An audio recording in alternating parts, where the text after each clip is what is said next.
इन योजनाओं से क्या मिलेगा किसान को? एमएसपी दो। पहला इनका जो अध्यादेश है उसके अंदर क्या होगा, इन्होंने खुली छूट दे दी। किसको दे दी? व्यापारी को, छोटे को, बाहर की कंपनी को या अंदर की कंपनी को। उससे सिर्फ निजीकरण को बढ़ावा मिलेगा। इसको निजीकरण में ले जाने की कोशिश है। सिर्फ ये सेक्टर बचा हुआ था देश का कि इसमें निवेश कैसे हो। किसान चाहे मरो, लेकिन विदेशी कंपनियां और हमारे देश के बड़े बड़े उद्योगपति इसमें घुसाए जा रहे हैं और किसान बर्बाद किया जा रहा है। इस तीनों एक्ट में अगर एक चौथी लाइन सरकार लिख देती कि किसान का एमएसपी से नीचे एक दाना भी नहीं खरीदा जाएगा तो हमें कोई आपत्ति नहीं थी।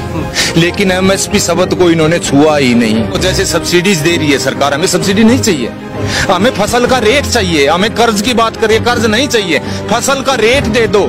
हमें कर्ज लेने की जरूरत क्या पड़ेगी? सरकार, हमें अनुदान की जरूरत नहीं है, हमें हमारी फसलों के रेट दे दो।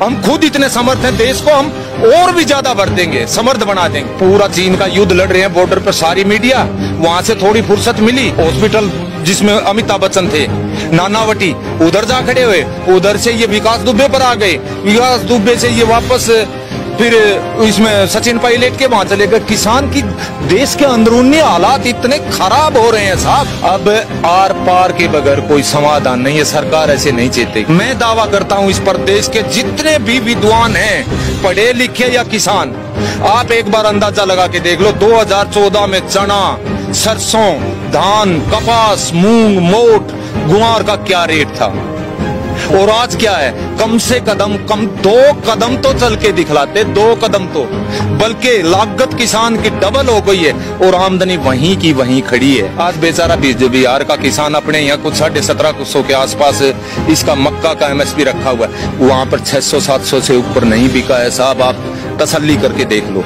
धान वहां पर 1200 से ऊपर नहीं बिका है, आप तसल्ली करके देख लो। वन नेशन वन मार्केट, मैं मेरे तोशाम का 5 किलोमीटर है, मैं मेरे वन नेशन वन मार्केट का मैं करूंगा क्या? मैं आज तक मेरे डिस्ट्रिक्ट भिवानी के एक दाना नहीं लेके गया हूँ किसी चीज का।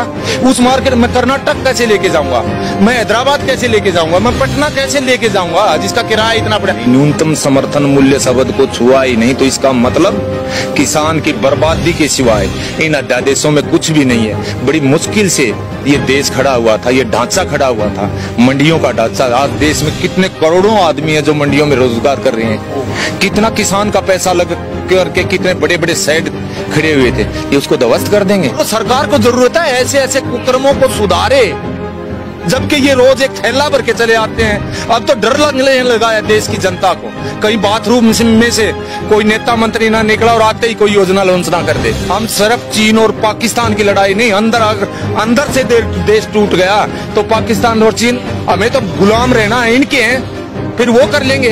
फर्क क्या पड़ेगा? अंदर से मजबूत करो देश को, और किसान के बगैर मजबूत कोई नहीं कर सकता, कोई नहीं कर सकता। हमारा देश कृषि प्रधान देश है और इसको उद्योग प्रधान देश बनाने की कवायद चली हुई है। WTO का प्रेशर हो या किसी बड़े बड़े अंबानी अदानियों का प्रेशर हो, बेचा जा रहा है किसान को। आज भी किसान को हम नहीं जागी तो भावी पीढ़ियां धिक्कारेंगी।